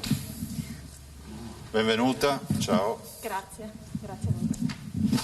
Freestyle, sciatrice veronese, nata a Verona nel 96, Sporting Club Madonna di Campiglio, Trento, classificata settima alla Coppa del Mondo 2018 di ski cross a San Candido ed è stata eliminata agli ottavi della prova a Pechino 2022. Durante la gara purtroppo è rimasta vittima di una caduta e quindi ha dovuto rimandare il medagliere, ma insomma lo recuperiamo. Prego. Ciao a tutti, intanto vi ringrazio per l'invito, ringrazio te Luca Zaia. Sì, purtroppo diciamo che la mia Olimpiade non è finita nel migliore dei modi, speravo non andasse così, sembrava una bella giornata, andava tutto bene, però dai, meglio quest'anno che tra 4 anni in casa. Esatto, brava, grande. Grazie, brava. E abbiamo il leone? Ce la fai? Sì, ma adesso facciamo...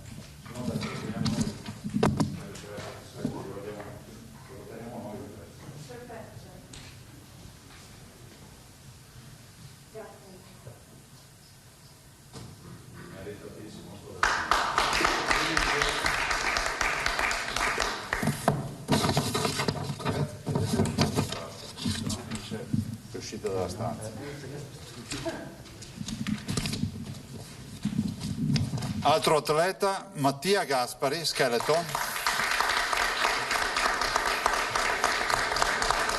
Skeletonista bellunese. Ciao Mattia. Ciao.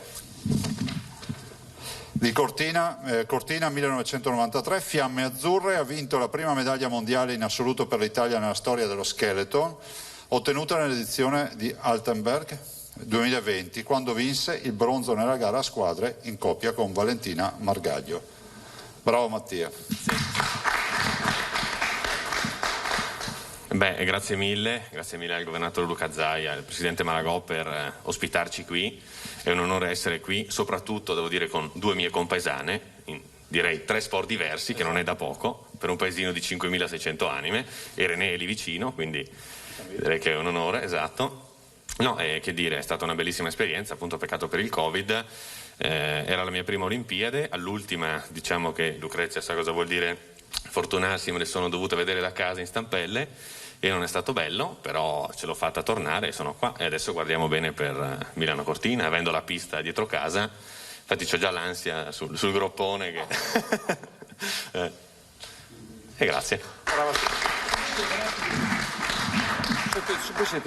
Dove siete residenti? Cortina.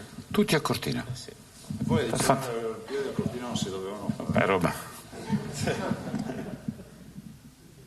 Non avremmo portato i regnanti, ma abbiamo portato gli atleti.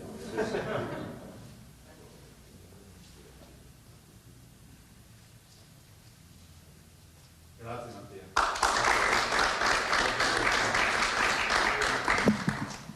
Altro atleta, stiamo per finire. Noi adesso facciamo una brevissima pausa pubblicitaria. Voi state con noi perché torniamo fra poco. C'è ancora molto da vedere di questo incontro di Luca Zaia, il presidente del CONI Malagò, con gli atleti olimpici e paralimpici reduci da Pechino. Quindi torniamo davvero fra poco.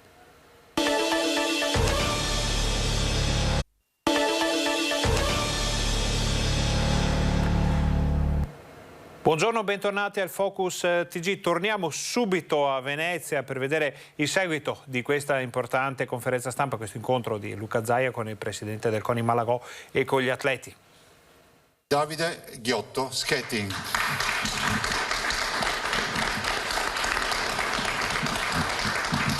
Ciao Davide, ciao. Qua stiamo parlando di velocità, pattinatore di velocità su ghiaccio, vicentino, Alta Vicentina, 1993, Fiamme Gialle, ha conquistato una medaglia di bronzo nei 10.000 metri a Pechino 2022. Terminando la gara alle spalle dello svedese Nils van der Poel e dell'olandese Patrick Roest, mentre nei 5.000 metri ha chiuso ottavo. Complimenti. Grazie.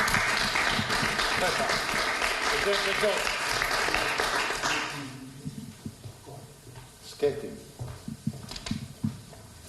E niente, rinnovo i ringraziamenti che hanno già fatto i miei colleghi. Ovviamente gli prossimi obiettivi appunto sono sicuramente Milano Cortina fra 4 anni, ma in questi 4 anni ci sono altre gare da fare e anche da qualificarsi per queste Olimpiadi, quindi sicuramente i prossimi obiettivi saranno quelli anche intramezzi alle Olimpiadi, che speriamo di portare alto il nome dell'Italia anche in questi obiettivi.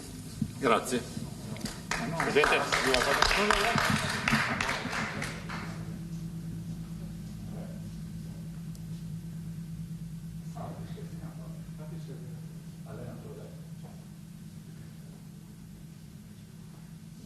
Qua.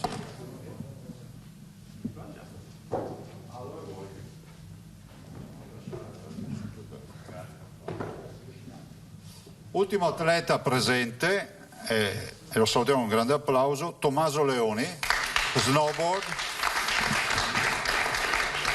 Ciao Tommaso. Snowboarder vicentino, Asiago, sempre dall'altopiano, Asiago Cortina. E dell'esercito ha ottenuto il miglior piazzamento nella Coppa del Mondo di snowboard cross a Cadorna nel 2014, classificandosi 16ª. Prego. Grazie mille, per me è un onore essere qui con voi e l'obiettivo principale sarà quello di arrivare preparatissimo alle prossime Olimpiadi e ecco dai, speriamo in bene. Perfetto, arriviamo questo. Ecco qua Tommaso. Grazie mille. Prego. E con Tommaso abbiamo finito con gli atleti in presenza, ovviamente saluto a distanza e ringrazio Leonardo Donaggio di Lido per il freestyle, Lido di Venezia. Il più giovane della spedizione alle Olimpiadi. Che oggi non c'è, e Lucia Scardoni di Verona. La ringraziamo per averci messo tutto l'impegno possibile e immaginabile per essere qui, c'è anche arrivata, però non può essere presente. grazie veramente, grazie a tutti voi ragazzi. Adesso facciamo una foto di gruppo e poi siamo qua, ragazzi. Andrea, vieni.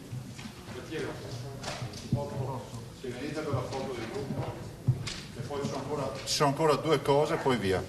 Prendetevi un leone a testa senza farli cadere.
Carling a posto, dov'è Carling?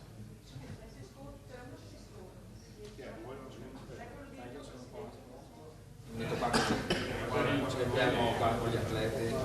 Ci siamo?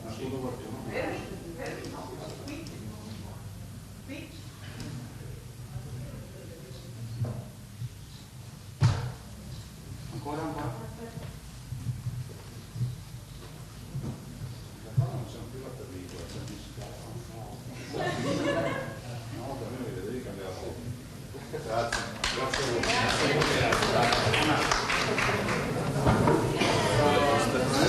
Poi ve le sistemate. Questo è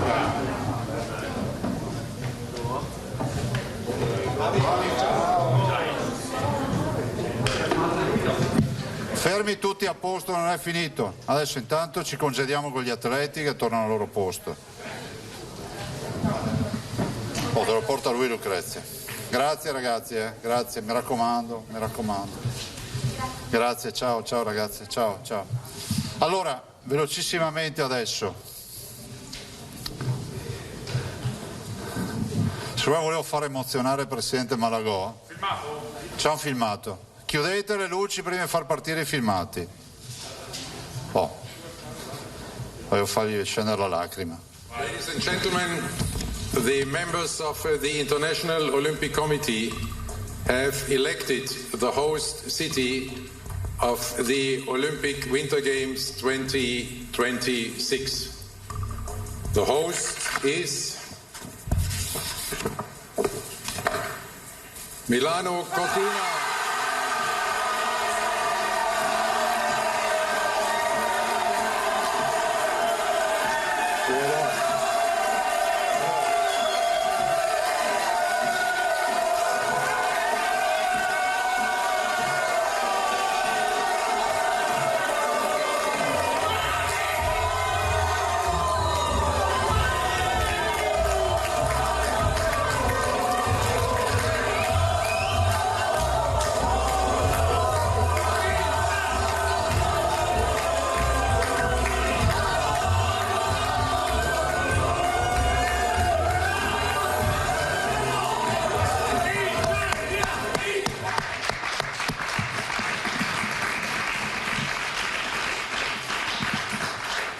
Tutti sono emozionati a vedere questo video, no? È storia.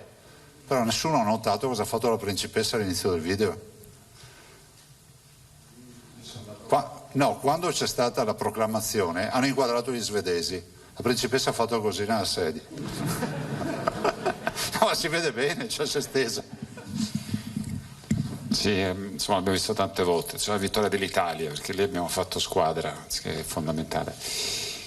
Però una cosa la voglio dire, è l'ultima volta che si vedrà una scena del genere e vi spiego perché.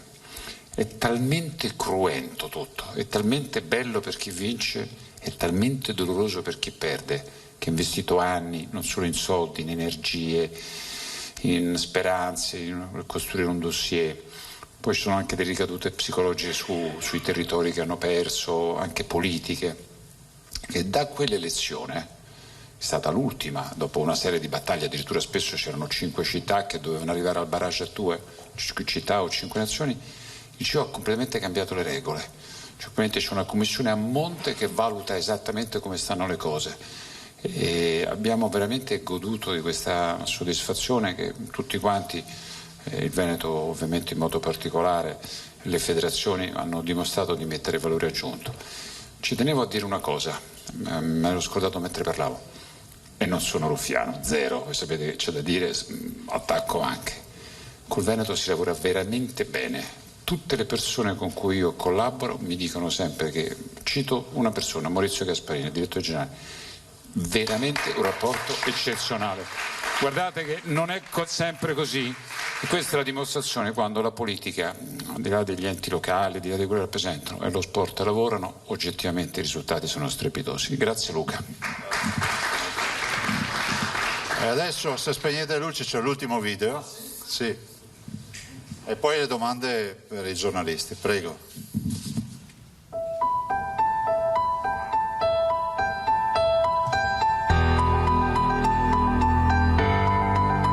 C'è un paese che sta scrivendo le pagine di un racconto meraviglioso. Ognuna è piena di incanto ed efficienza. Ogni frase parla di talento e bellezza. Ogni parola è sinonimo di cultura e creatività.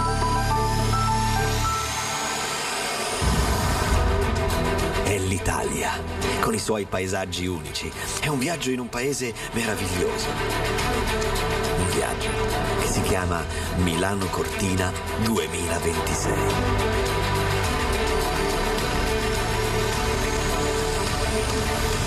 L'Italia con Milano Cortina nel 26 è un'occasione grandissima. Riportare le Olimpiadi in casa è qualcosa di unico, soprattutto per gli atleti che parteciperanno a queste Olimpiadi. Sarà il palcoscenico dove si giocherà la partita più bella, quella olimpica e paralimpica, quella delle nostre incantevoli montagne e delle nostre bellissime città.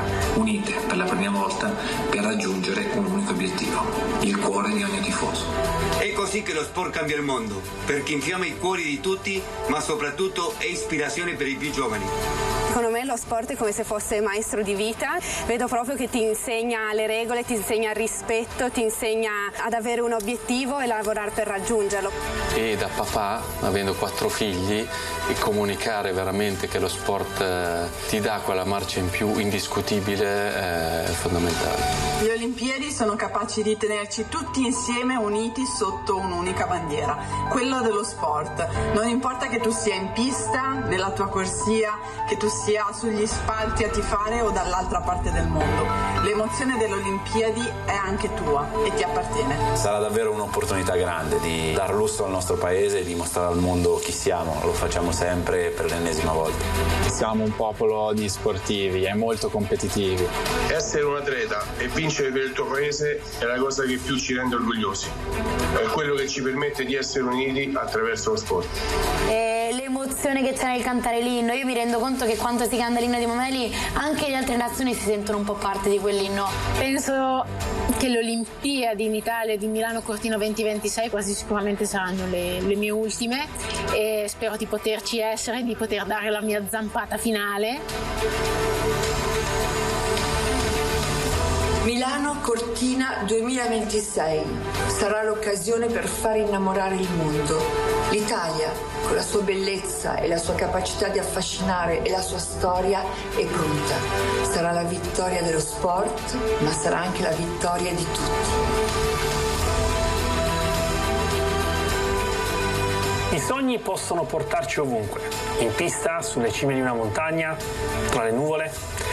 Il mio mi ha portato nello spazio, ma ora l'Italia ne ha uno nuovo di sogno. Ora, con orgoglio, porteremo in Italia la bandiera delle Olimpiadi e Paralimpiadi invernali per farla sventolare nei cuori di ognuno di noi. Milano Cortina 2026. Sono già le Olimpiadi e le Paralimpiadi di tutti. Ognuno sarà protagonista di questo racconto fatto di sport, che cresce attraverso quei valori capaci di cambiare il mondo.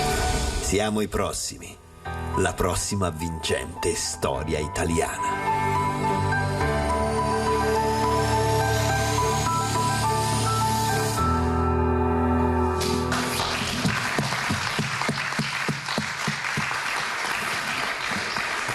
Grazie. Se ci sono domande da parte dei giornalisti, prego. L'asta dov'è? Grazie. Prego, portate un microfono per favore. Sono tutte per il Presidente? No, sono No, è per lei, Presidente Malagò.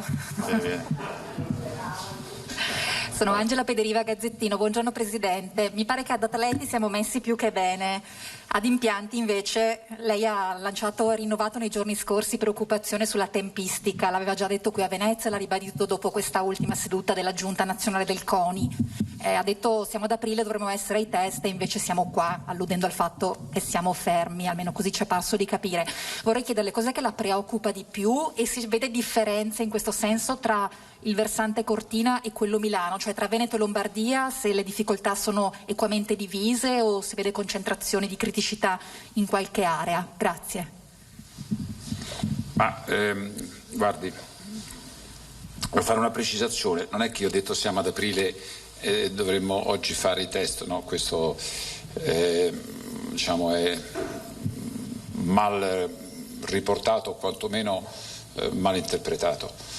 Noi dovremmo fare nell'anno antecedente alle Olimpiadi i test event, che sono, come sanno le atlete e gli atleti, fondamentali proprio per provare, soprattutto in alcune discipline, in altre già l'esigenza è molto inferiore. Se c'hai un palazzetto dove si fa il ghiaccio magari è diverso che non, fai conto, una pista di velocità oppure addirittura una discesa libera dell'alpino. Noi quando abbiamo vinto abbiamo presentato un dossier che era più unico che raro, anche questo secondo me non succederà mai più nella storia delle Olimpiadi, cioè il 90% degli impianti erano già realizzati. Infatti la nostra candidatura, date la mano, comparazioni, benchmark con tutte le precedenti, è oggettivamente una candidatura molto low cost, sia in fase ovviamente di aggiudicazione sia in fase di realizzazione. Però alcuni impianti esistenti devono assolutamente essere rifatti, devono essere sistemati, è un dato di fatto. In più ce n'è uno che riguarda la città di Milano, che è il Palazzo dello Sport del Ghiaccio, già sconosce l'argomento a memoria ovviamente, che va realizzato ex novo. Questa è la sintesi. Non perché c'è in sala Luigi Sant'Andrea, che è il commissario, di cui io ho una grandissima fiducia, ma lo sa, ci parliamo spessissimo, che è il commissario delle opere. Sono due piani diversi. Noi ci occupiamo di organizzare l'evento sportivo, il comitato organizzatore, che è una fondazione, che è privata, e l'altra agenzia che è pubblica. Luigi sta cercando, devo dire, mettendoci anima e cuore, di recuperare il tempo perduto. Però se noi abbiamo preso le Olimpiadi il 24 di giugno del 2019 e ci avremo l'inaugurazione la prima settimana di febbraio del 2026, avevamo mal contati 6 anni e 8 mesi, di fatto noi i primi 2 anni e 4 mesi, ci si è messo anche il Covid, devo dire, di fatto, cioè diciamo l'impostazione dell'agenzia, la costruzione, la burocrazia di tutto questo sicuramente ci ha fatto perdere molto tempo. Oggi è indispensabile recuperare questo tempo, punto. Altro? Questo è per il Presidente Zaia. Ebbene no. Però Filippo Tosato dei quotidiani Gedi. Benvenuto. Ho capito, Cortina? Mi sono presentato, Filippo Tosato dei quotidiani Gedi. Ah, scusi, no, non ho capito. Ecco, c'è una variazione però rispetto a questo argomento. Lei nei giorni scorsi ha annunciato che la nazionale italiana di basket non giocherà con la nazionale russa nelle qualificazioni mondiali. Come segno di solidarietà verso l'Ucraina e come forma di condanna del mondo dello sport dell'aggressione. La domanda è l'inizio di un atteggiamento, di una linea precisa da parte dello sport italiano. Ci saranno altre iniziative, altri atteggiamenti, altre prese di posizione di questo genere nei confronti della Russia. Grazie. Allora, io per rispetto e educazione, le dico quello che è il mio punto di vista, però oggettivamente il tema era Milano-Cortina, le atlete e gli atleti, però va benissimo. Ma la cosa è, nella sua assurdità, nella sua complessità, è molto semplice. Il CIO, il giorno dopo che è cominciato il conflitto, ha riunito il comitato esecutivo, che è il massimo organo deliberativo del Comitato Olimpico Internazionale. Io sono un membro del CIO. Il CIO ha mandato una circolare a tutte le federazioni internazionali, il Presidente Gios la conosce a memoria, in cui ha raccomandato, invitato le federazioni internazionali, che hanno logicamente il potere di accettarlo o no, però insomma sono i soci, i partner, gli stakeholders del Comitato Olimpico Internazionale, in questa situazione di non coinvolgere le atlete e gli atleti russi per ovvi motivi, dovuto anche al fatto che avevano non rispettato la tregua olimpica, che voi sapete che è uno degli elementi fondanti del nostro mondo, perché tutto questo è cominciato proprio mentre c'erano le Paralimpiadi. Tutte le federazioni internazionali, che sono decine, questo invito lo hanno accettato, e due, in particolare una, la FIBA, ha fatto capire, siccome la partita è a maggio, vediamo che succede, potrebbe essere magari un'opportunità evitare il non invito. Il Presidente della Federazione Italiana ha ritenuto di equipararsi a tutti gli altri sport. Il Presidente del Comitato Olimpico deve difendere questa posizione, sia in qualità di membro del CIO, sia per rispetto alla propria federazione. Altro? Buongiorno, io tornerei invece sulla questione delle infrastrutture per capire se c'è un cronoprogramma o se c'è una previsione sulle opere. Opere infrastrutturali e infrastrutture sportive, sia di viabilità che di impianti. 2 anni sono stati persi, l'ha detto anche il Presidente Malagò. Come si recuperano? Se si recuperano, e quali sono le opere più a rischio in questo momento? Perché pare evidente che sulla viabilità i tempi sono abbastanza stretti, ci sono meno di 4 anni a disposizione. Grazie.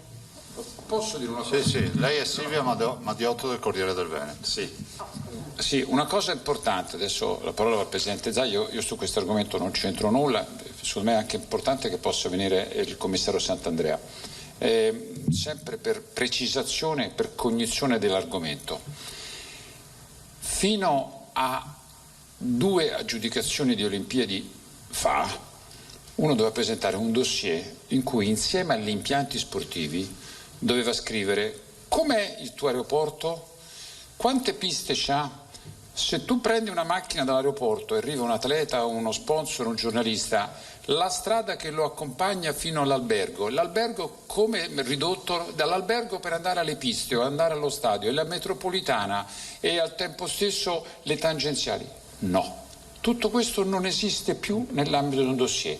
Quello che conta sono gli impianti sportivi, per cui i concetti che integrano l'impiantistica sportiva è un qualche cosa di cui devono assolutamente beneficiare tutti i cittadini, sia locali sia quelli che interverranno a vedere le Olimpiadi, ma attenzione, non c'era né nessun impegno né nessuna garanzia nel realizzarla. Giustamente lo Stato italiano, il governo italiano, che ce ne sono stati 3 in questi scarsi 3 anni, hanno ritenuto di accelerare quelle opere che ovviamente sono sinergiche agli impianti sportivi. Ecco, questo ci tengo a dirlo, che secondo me è una precisazione importante. Poi do la parola a Luca, forse Luigi se vieni. Sì, Luigi vieni, avrei invitato il dottor Sant'Andrea. Volevo solo dire una cosa, tanto concentriamoci sulla bottiglia mezza piena, avremo le Olimpiadi nel 2026. 2, le Olimpiadi le dobbiamo fare assolutamente con tutte le venue sportive che siano al top, ed è esattamente, ad esempio, la partita del Bob è una delle partite. Annunciamo che oggi firmiamo assieme al dottor Sant'Andrea appunto la convenzione per il Bob è finanziato e c'è un cronoprogramma per averlo fruibile ovviamente per le Olimpiadi. Dico solo che rispetto alle infrastrutture, poi ve lo dirà il dottor Sant'Andrea, abbiamo la variante di Longarone che sono quasi 300 milioni di euro che immaginiamo possa essere in una certa qual misura realizzata. Su Cortina, dopo secoli che se ne parla della variante di Cortina, sono 300 milioni di euro, abbiamo la certezza di averla finanziata e che probabilmente saremo dentro con i cantieri ma non l'avremo ultimata, ma sarà un'opera delle Olimpiadi, cioè non è che non si fanno le Olimpiadi perché non c'è la variante di Cortina, tradotta in maniera molto semplice. Questo è un grande benefit di avere le Olimpiadi e tutta una serie di attività.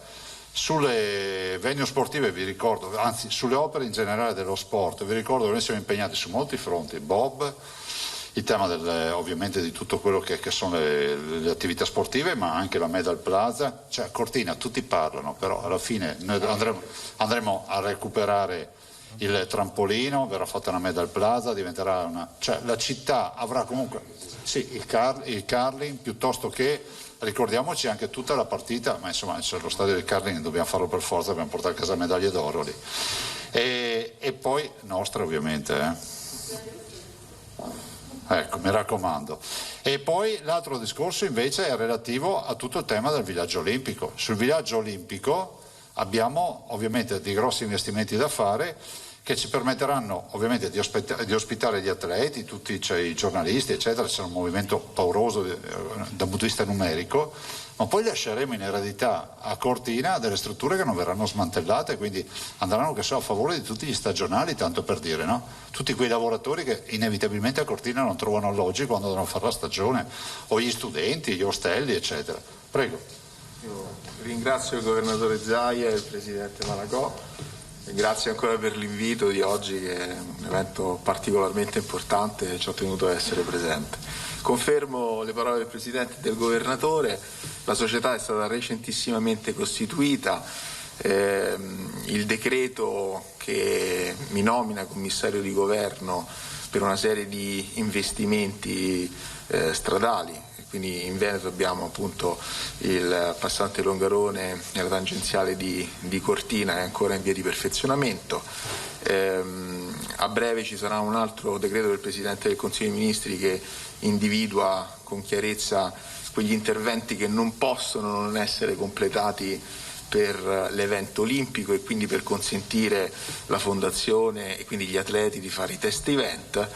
Sono già stato confermato commissario di governo per la pista di bob, proprio oggi sottoscriveremo la convenzione che prevederà il passaggio delle attività amministrative svolte egregiamente dalla Regione in capo al commissario e quindi alla società per gli investimenti. Per chiarire il tema dei tempi, ovviamente siamo in emergenza, quindi l'approccio organizzativo che si sta costruendo è all'interno dell'alveo emergenziale per cercare di ridurre il più possibile i tempi persi e incardinare questi processi all'interno del raggiungimento dell'obiettivo. Ovviamente tempi, costi è una questione sempre molto complessa da poter dichiarare prima ancora della sottoscrizione di contratti con i soggetti poi esecutori. Sicuramente il monitoraggio sarà un monitoraggio molto dettagliato, ci sarà un approccio di accountability importante, quindi massima trasparenza sui processi, sugli investimenti, sui tempi di realizzazione e di autorizzazione.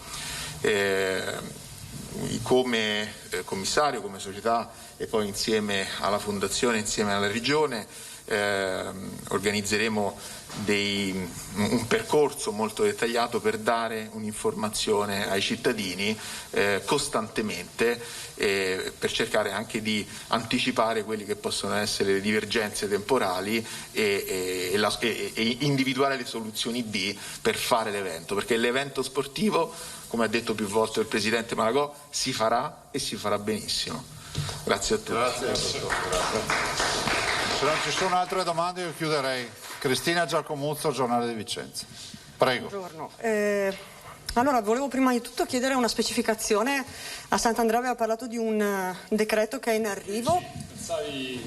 Le chiedo il bis gentilmente se sa già dirci, a parte Cortina, se è inserita in questa variante di Cortina, se è inserita in questo elenco e se ci sono altre opere in Veneto inserite in questo elenco che non potranno essere concluse, mi pare di aver capito. E poi l'altra cosa che le chiedo, se è già possibile avere un focus sui costi, perché il calo in energia, la guerra, il conflitto ha fatto schizzare in alto i prezzi, quindi se ci può dare un feedback in questo. E per ultima cosa chiedo ai due presidenti Zaia e Malagò se hanno già avuto un feedback da parte dei territori, come stanno reagendo. Grazie. Ok, in primo luogo il decreto legge 16 del 2020 che prevede la costituzione della società all'articolo 3 prevede proprio che la società nel primissimo momento di vita faccia una ricognizione di quegli interventi classificati essenziali ed essenziali, abbiamo aggiunto anche indifferibili, cioè che devono essere completati entro l'evento. Questa attività è quasi perfezionata, è stata fatta insieme alla Fondazione e insieme ovviamente ai territori e darà seguito al perfezionamento di un decreto del Presidente del Consiglio dei Ministri che individua esattamente questo piano degli interventi. In relazione ai costi, quindi ovviamente il caro energia e quindi anche i problemi appunto nella recente guerra, sono in fase di analisi, di verifica continua, quindi ci sarà un tailoring continuo per cercare di adattare con le risorse a disposizione quelle che sono le esigenze per organizzare l'evento. Grazie. Sui territori penso che giusto. No, i territori, scusami Cristina, ma rispetto a cosa? Pronti? Sì, volevo chiedere che reazione avete ricevuto, che feedback avete avuto dai territori in questo periodo, per cui come stanno reagendo, penso ai commercianti, penso, ma non solo, anche al turismo, a questo grande evento che sta arrivando e come li state coinvolgendo? Guarda, questo è un evento che rappresenta un nuovo rinascimento. Considera che nasce, neanche a farlo apposta, neanche l'avessimo saputo, nasce ovviamente prima del Covid, ma risulta essere una grande opportunità post-Covid, io spero post-guerra, quindi ci ritroviamo veramente nel momento giusto, nel posto giusto, con l'evento giusto. Quindi, e penso che se uno va a Cortina, poi il sindaco è qui a vostra disposizione, cioè, a me viene in mente sempre Berlino, no? Cioè arrivi lì, vedi gru, vedi movimento. Adesso io capisco che a qualcuno fa schifo il cemento, fa schifo tutto quello che è ricchezza, fa schifo che la gente si affranchi, cioè, però se si tratta di rilanciare la montagna veneta, io non ho altre soluzioni che quelle di portare gli eventi, di portare soluzioni di nodi viabilistici, piuttosto che ovviamente tutto nel rispetto dell'ambiente, perché vorrei ricordare che non viene bypassata, dottor Sant'Andrea può confermarlo, nessuna norma ambientale. Quindi anche tutte queste fantasie che si leggono, mi sembra che arrivi una squadra di devastatori che sistema tutto, no? Cioè il commissariamento è solo una garanzia, ma non è che si bypassino le norme ambientali, punto. Peraltro, se volessimo dirla tutta fino in fondo, il Bob sarà meno impattante rispetto a quella discarica che c'è lì adesso, perché lì c'è una pista da smaltire, vorrei ricordare.